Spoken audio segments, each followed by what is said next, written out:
Aliens, but no physical venues, look no further. Philippine Virtual Expo is here for you. We provide our clients virtual spaces designed and customized for anything you need. The future begins here. Business meetings, conferences, and events.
And now we're live. So, a pleasant afternoon to everyone.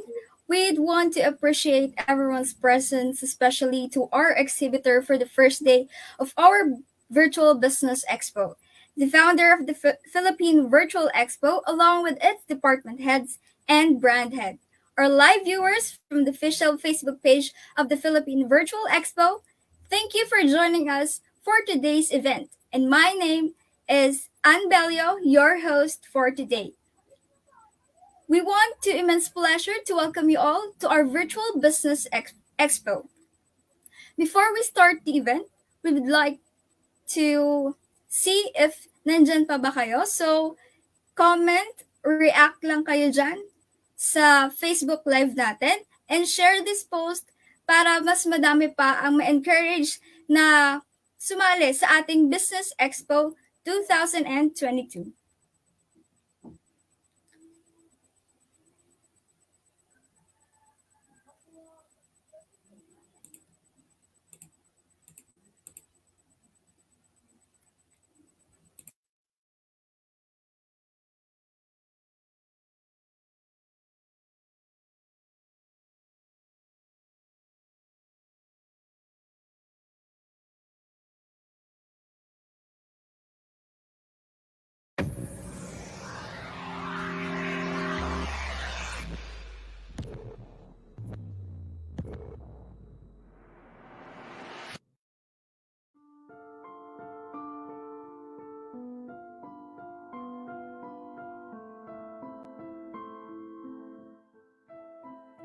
Running a small business isn't easy, and you may feel as if there's no light at the end of the tunnel after the past year. But don't worry, help is on its way.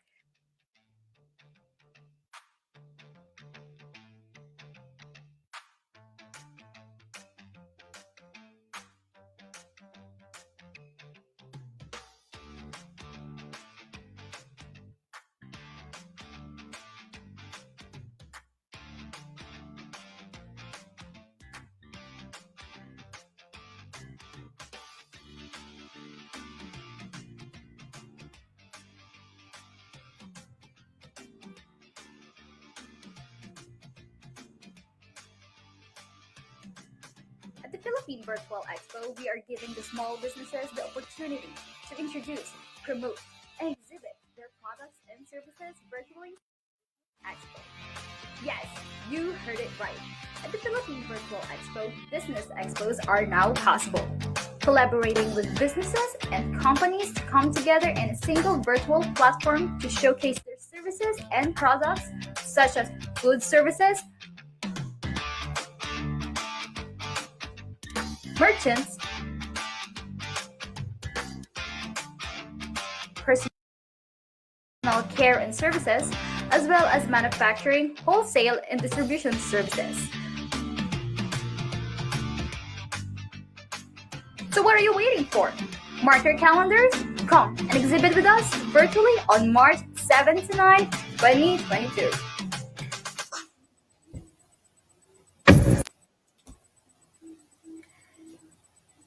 Before we proceed to our exhibitors for this day, we would like to introduce to our viewers, partner, that Philippine Virtual Expo was founded by our very own Mr. TJ Yuson, who has been in the industry of organizing Expo nationwide for 6 years. During the pandemic, Mr. TJ Yuson took the initiative and created an online organizing management company called the Philippine Virtual Expo. Philippine Virtual Expo organizes online events depending on the client's needs and wants. Philippine Virtual Expo also organizes Toy Expo, Gadget Expo, and Automobile Expo, event hostings, departmental events, and virtual conferences. Philippine Virtual Expo will be the medium in augmenting businesses to meet and collaborate with their co-offices. So napakadami ng mga services na ino-offer sa atin ni Philippine Virtual Expo. And the next slide will be makikita natin kung sino-sino nga ba ang mga partnered exhibitors natin for our first ever virtual business expo.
Having trouble studying accounting or any accounting related subject?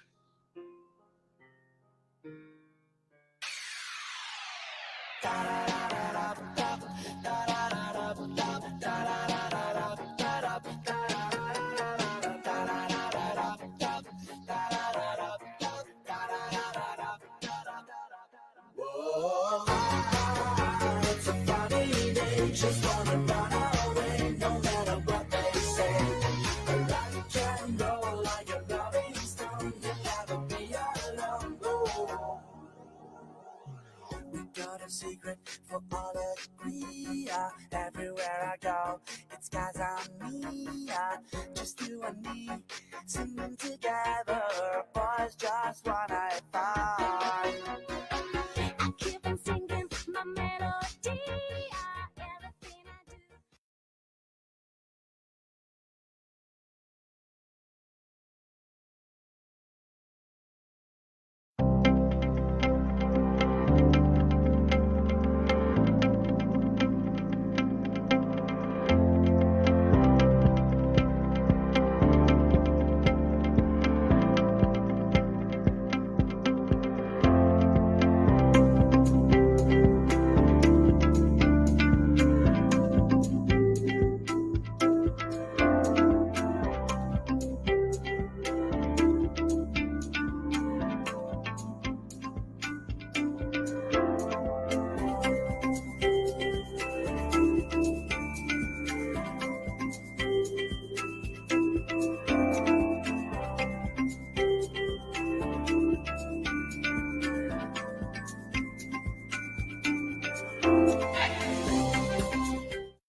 So ayan, so napanood na natin lahat ng mga promotional videos ng ating exhibitors.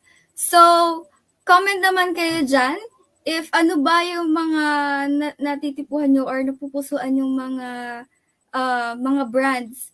And nakita naman natin na iba't iba talaga ang mga brands at mga categories nila from food to services and even mga products like may notebooks and even jewelries. So, lahat ng yan mafe-feature natin dito sa Philippine Virtual Expo through our Business Expo. So, excited na po ba lahat? So, before ko i-introduce inyo ang ating exhibitor for today, may I see po yung mga comments nyo dyan. Mag-send naman po tayo ng heart reactions. Ayan. So, nakikita ko umuulan dito ng mga heart dyan. Ayan. Nakatag na rin yung iba nating mga exhibitors. Yan. So, mukhang excited na nga po ang lahat. So, before natin siya makita, i-introduce ko muna po siya sa inyo. So, for today, Dynamic Pitch will be joining us. Just a short information, Dynamic Pitch offers services like Learning Hub, enrollment to employment, coaching sessions, business solutions, and consultancy services. To give us more information, let's all welcome the CEO and founder of Dynamic Pitch, Mr. Cesar Bryant C. Samarata. Let us give him a virtual round of applause. Yeah. Good afternoon, Anne. Good afternoon Hello, sa good mga afternoon, audience sir. natin. Good afternoon. So, thank you very much for your very, sabihin nating, warm na welcome dito sa Philippine Business Expo. Yes, And I am of glad to meet all of you. Ayan, so marami po talaga tayong viewers dito. So, interested din po sila kung ano nga ba si Dynamic Pitch. But before that, may I know po, how are you po today? Okay. Yeah, medyo quite busy. As of now, naka-8 meetings na yata ako. Pero yeah, that's it eh. Marami tayong mga inquiries, marami tayong mga pinagkakaabalahan. So yeah, doing good.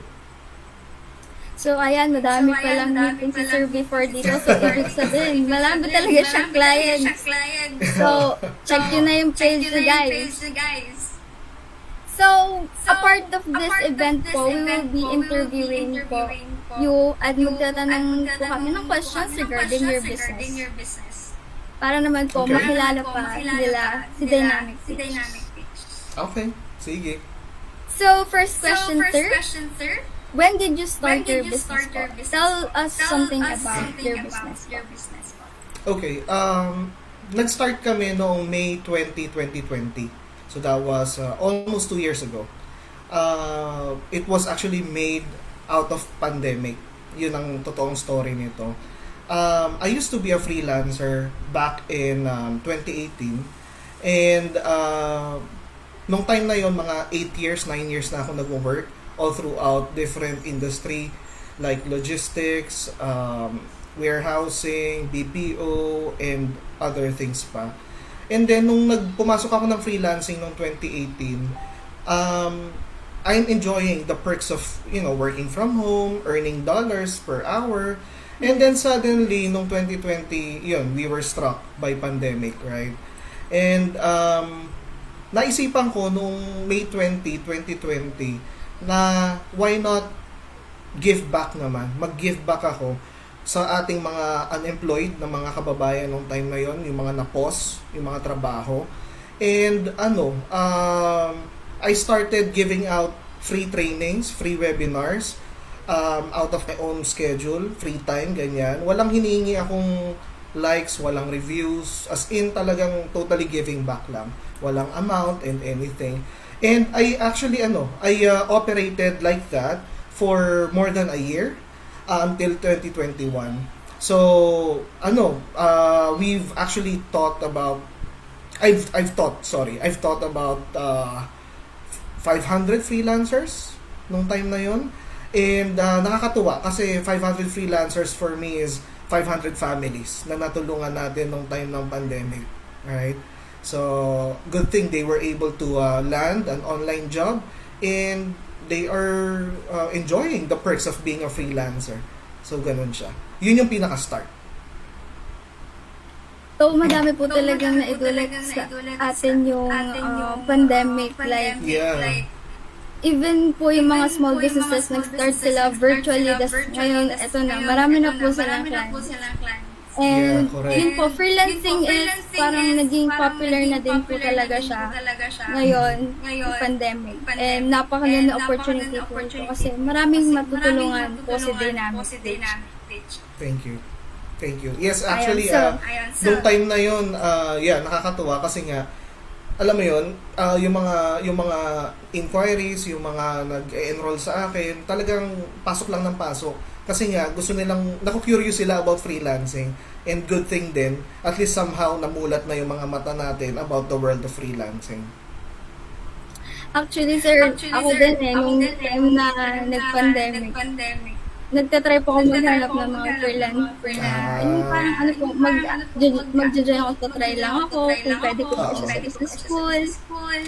Kasi more on students po kasi yung nakita ko halos na nag-freelance. Yung iba, yeah, oo. Kasi nga, working from home, and walang rules in terms of age limit, alam mo yon, regardless kung nakatapos ka o hindi, as long as you have the skills, yeah, you can.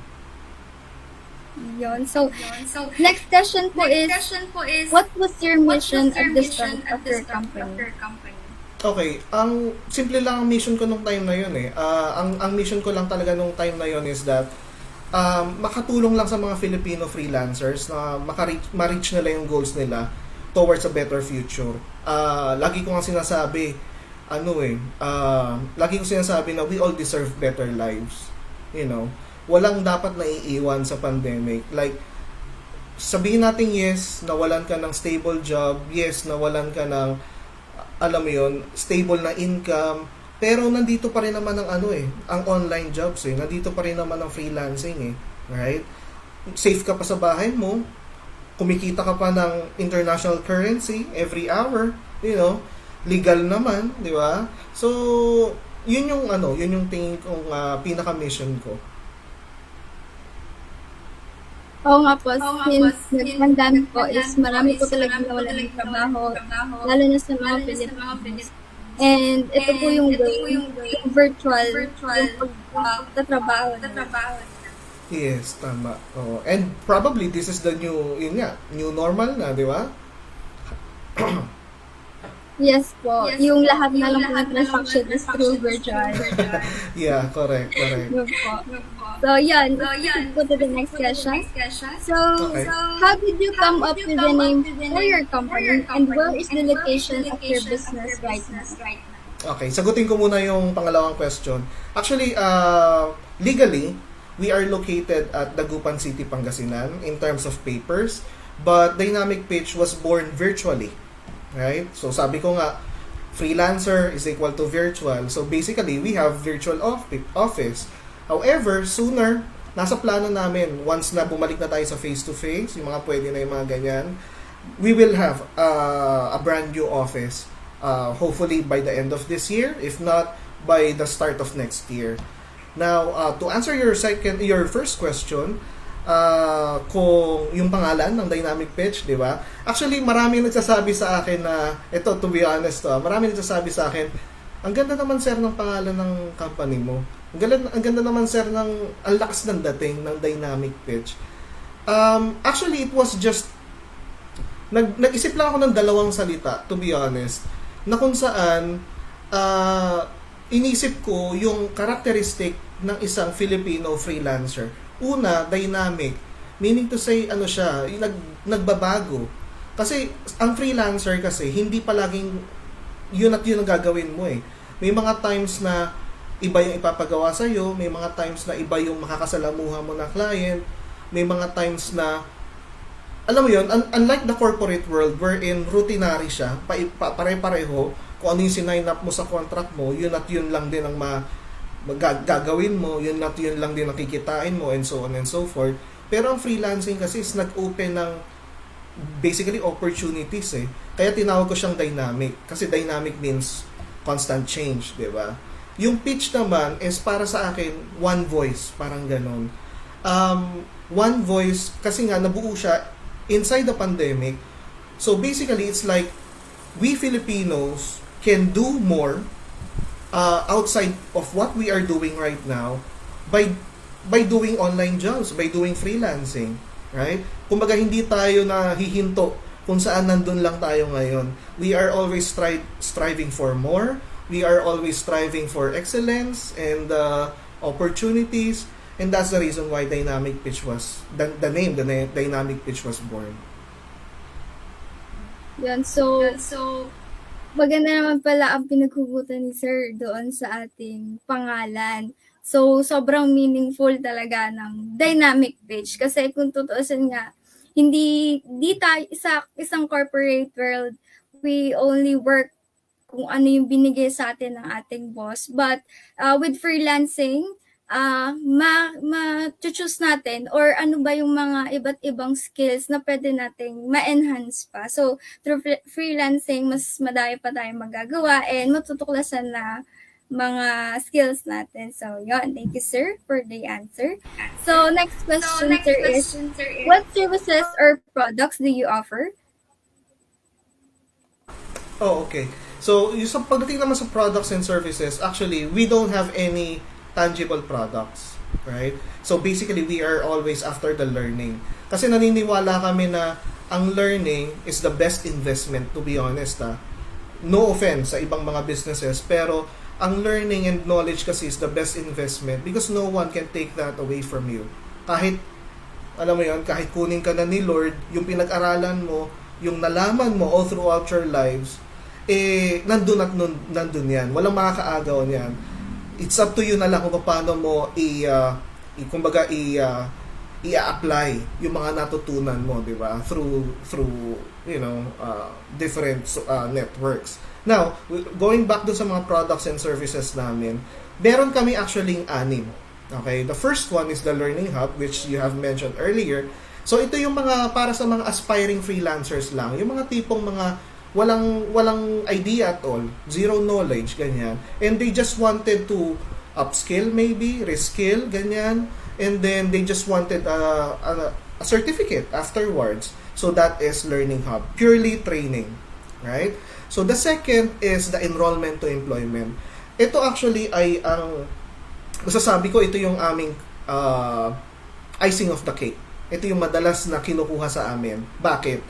Because we have noticed nung pandemic, puro tayo trainings, puro tayo webinars, and yet, yung unemployment natin is nandun pa rin. Makikita mo sa online, marami pa rin nahihirapan kumuha ng mga freelancers ng mga trabaho. Marami pa rin ang mga nahihirapan makapasok sa freelancing industry. And then, I found out that by doing or making a bridge between enrollment to employment will basically solve the problem, right? So that's the reason why we have that enrollment to employment. So from training up to employment mismo, literally, right? So maganda 'yon para sa mga first timers kasi you don't have to sweat, you don't have to cry blood or whatever, di ba? Kasi technically ihahatid ka na lang namin, parang gano'n, right? So the third one is the employment service. Ito naman yung kumbaga yung other half nung enrollment to employment. Ito naman yung para sa mga existing freelancers na kung saan nahihirapan lang sila makahanap ng client.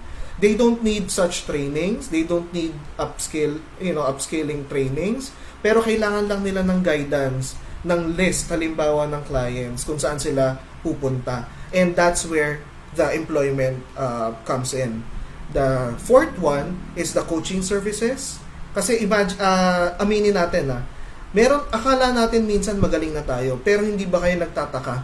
Bakit lagi kayo nagpapa-interview? Bakit lagi nyong ginagawa yung paulit-ulit na isang bagay, pero hindi kayo napopromote?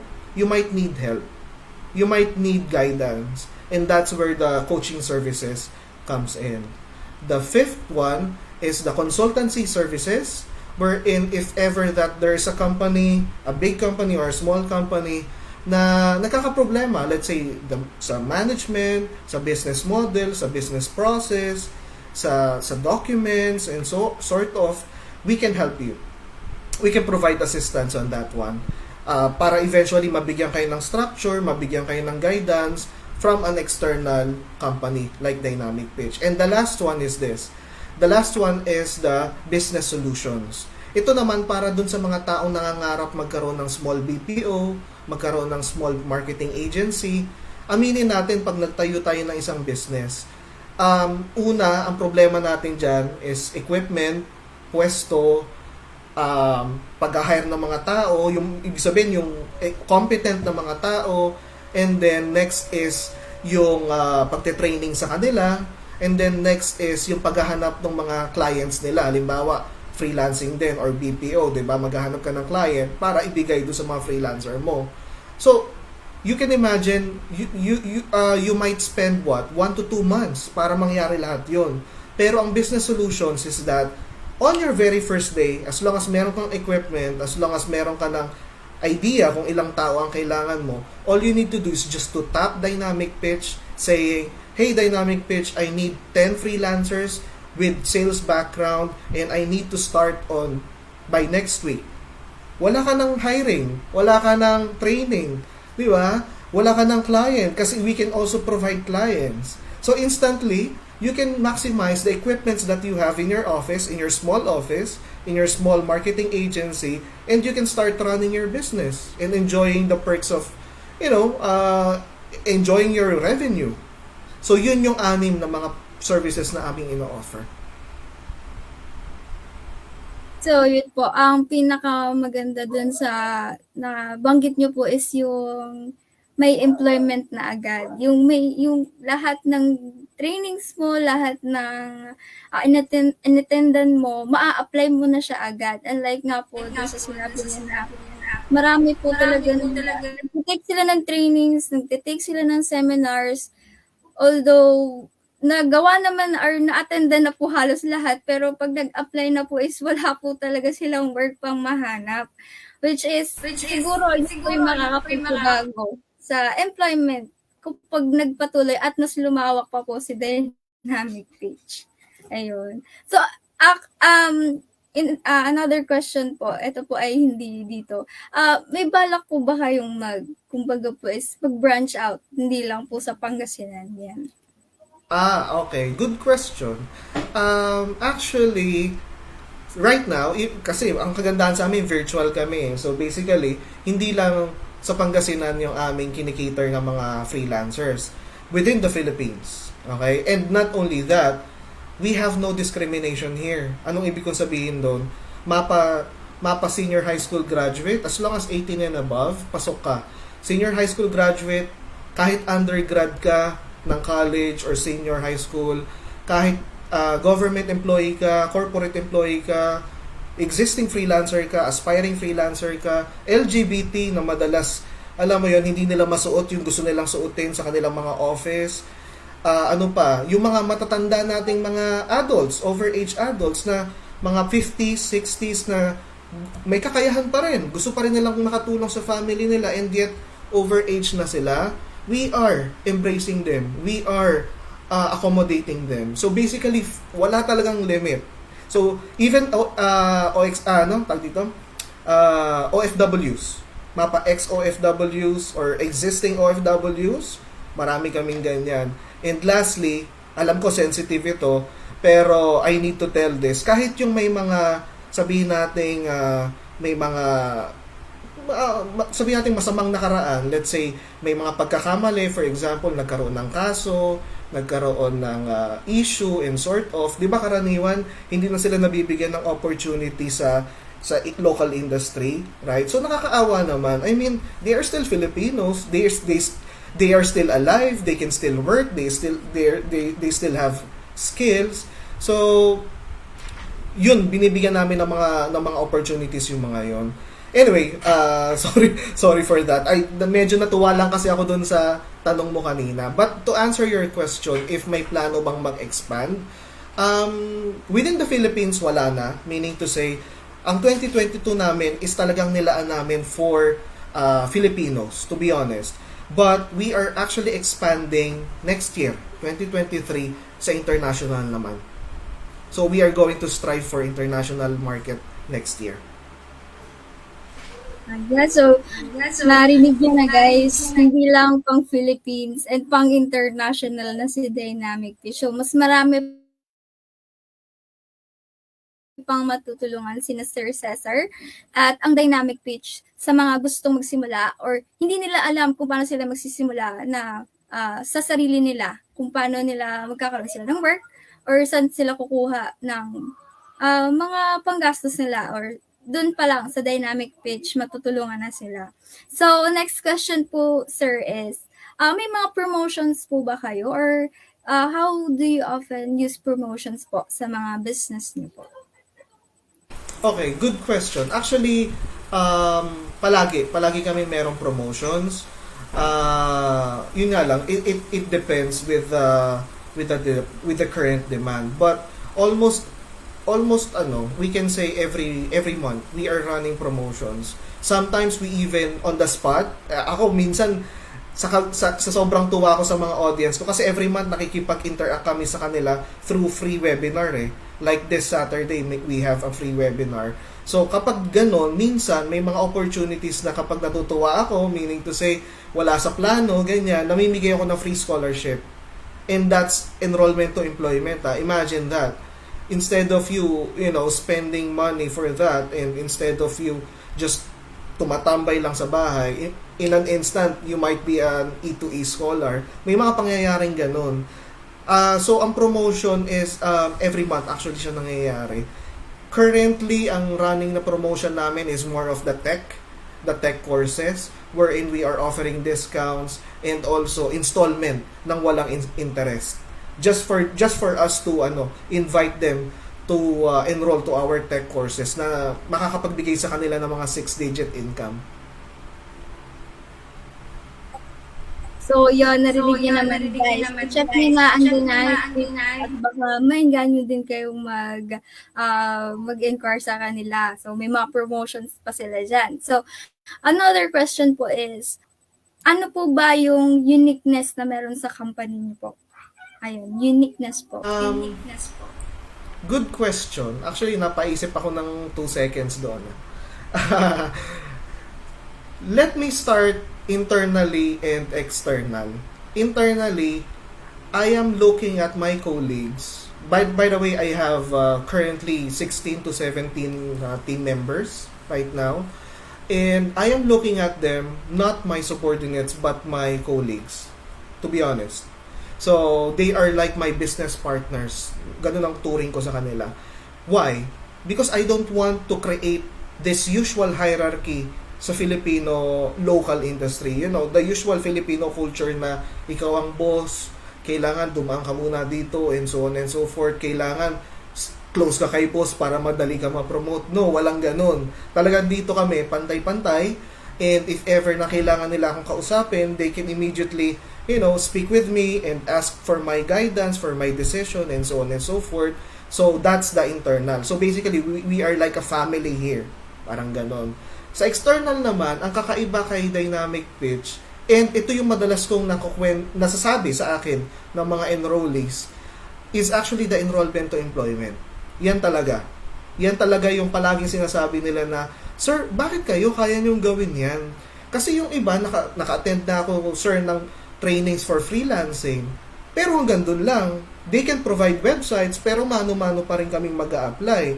Wherein, ganun din. Meaning to say, I am still taking chances, di ba? Yung iba naman, sir, bakit yung iba walang training pero they are just hiring, ganyan, hindi sila nagte-train and so on.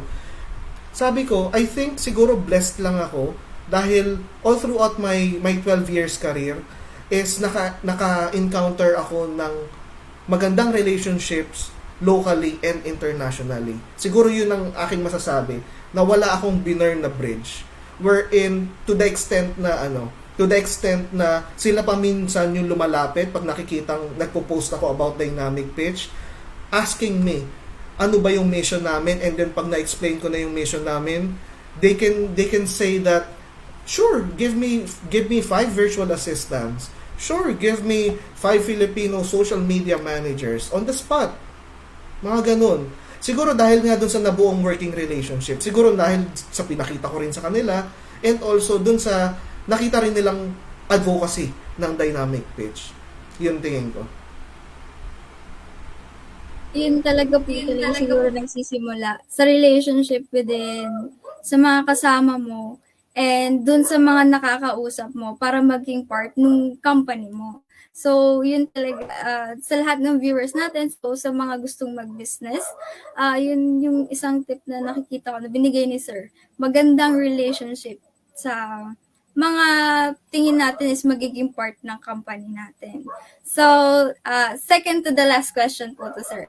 So, how would you describe your company's success so far po?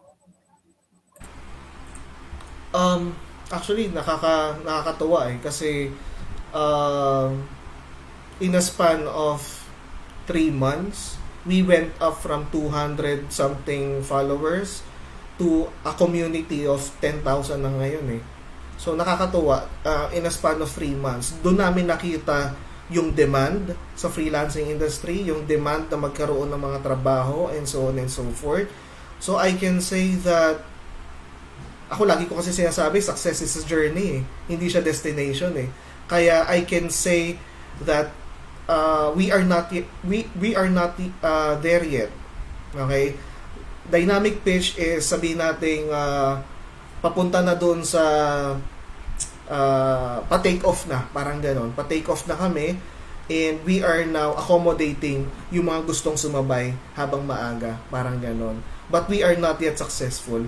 Siguro masasabi kong we are successful kapag nakita ko na ang freelancing na is the top job na dito sa Philippines, like the BPO, like yung ginawa ng BPO nung time na yon. That's where I can say that dynamic pitch is part of that success. So, siguro po sa pagkakaroon ng pandemic na to is hindi lang po talaga siya naging negative but also naging positive po, which is yun nga po, through freelancing mas marami pa po matutulungan yung tayo na iba't ibang mga tao and also ni dynamic pitch. So ito na po sir, lastly, ito na po yung last question. So ito na po yun, how did your business survive during the time of pandemic po? Okay, parang hindi yata applicable sa akin yan because my company was born during the pandemic. It's the other way around. Pero siguro ganito na lang. Siguro advice na lang to para dun sa mga may plano pang magtayo ng business and so on and so forth. We are currently in a situation na puro uncertainty, right? And siguro nakatsyempo ako ng isang idea na magre-resolve ng problema nung panahon na yon and also hanggang ngayon. Siguro ganon. So if you are thinking of building a business or creating a business, always think of the problem first. And how will you resolve that problem? Through what? Through what product? Through what service? Diba?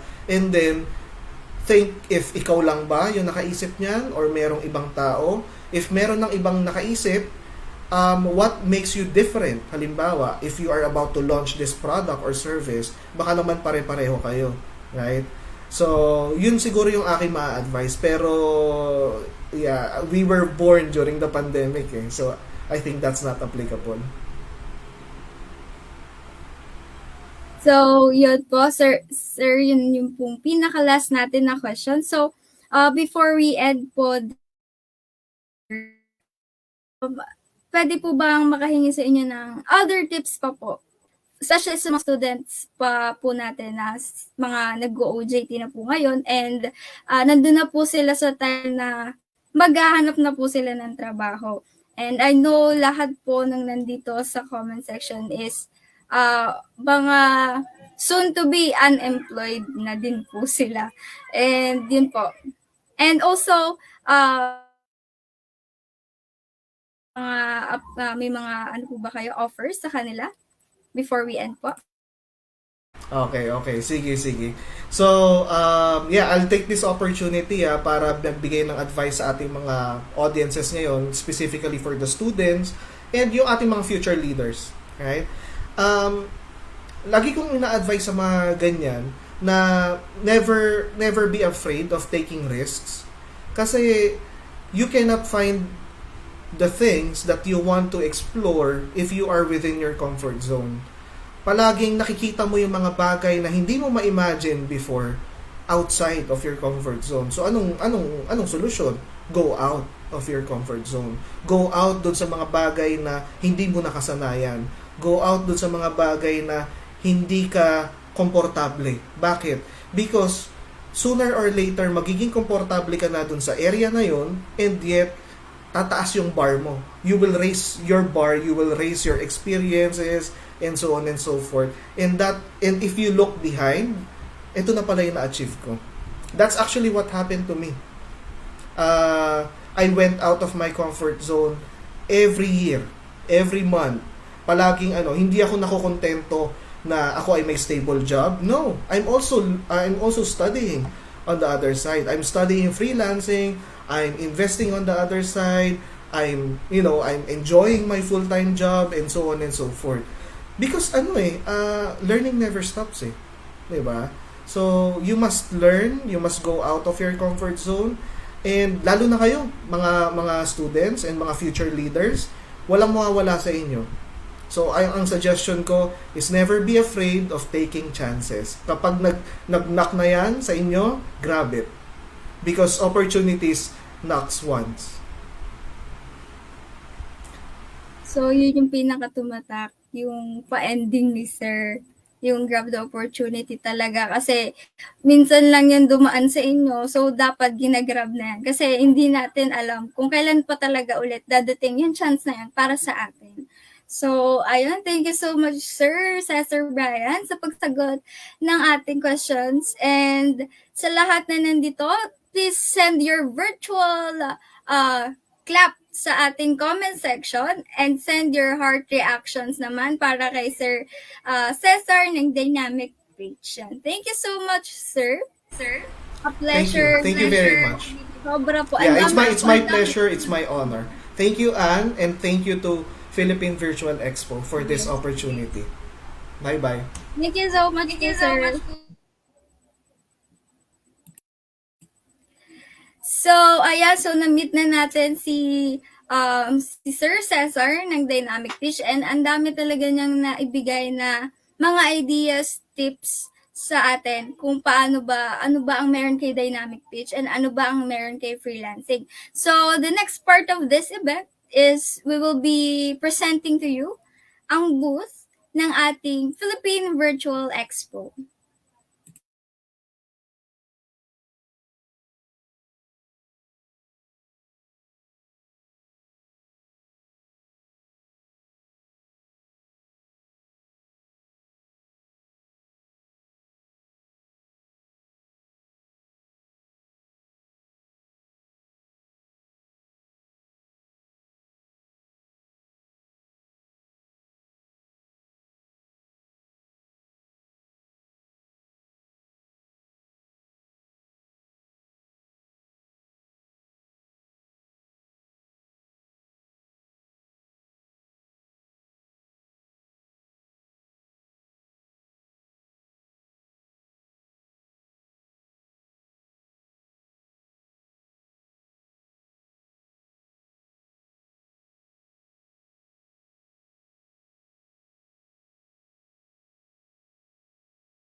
So, ayan, nakita na natin kung ano ba yung sample ng ating booth sa ating website. So, check our website, philippinevirtualexpo.com. So, makikita nyo lahat doon ng expos natin. And for the last part of our event, since wala na po ata si Sir, and now as a token of appreciation to Mr. Brian for his time and contribution, let me read this certificate of participation. Certificate of recognition. This certificate is proudly presented to Dynamic Pitch in recognition for their active participation during the Philippine Virtual Expo's event called Philippine Business Expo 2022, held on March 7 to 10, 2022 via Facebook Live. So it was date is today, March 7, 2022, signed by Mr. TJ Yuson, the country manager of the Philippine Virtual Expo.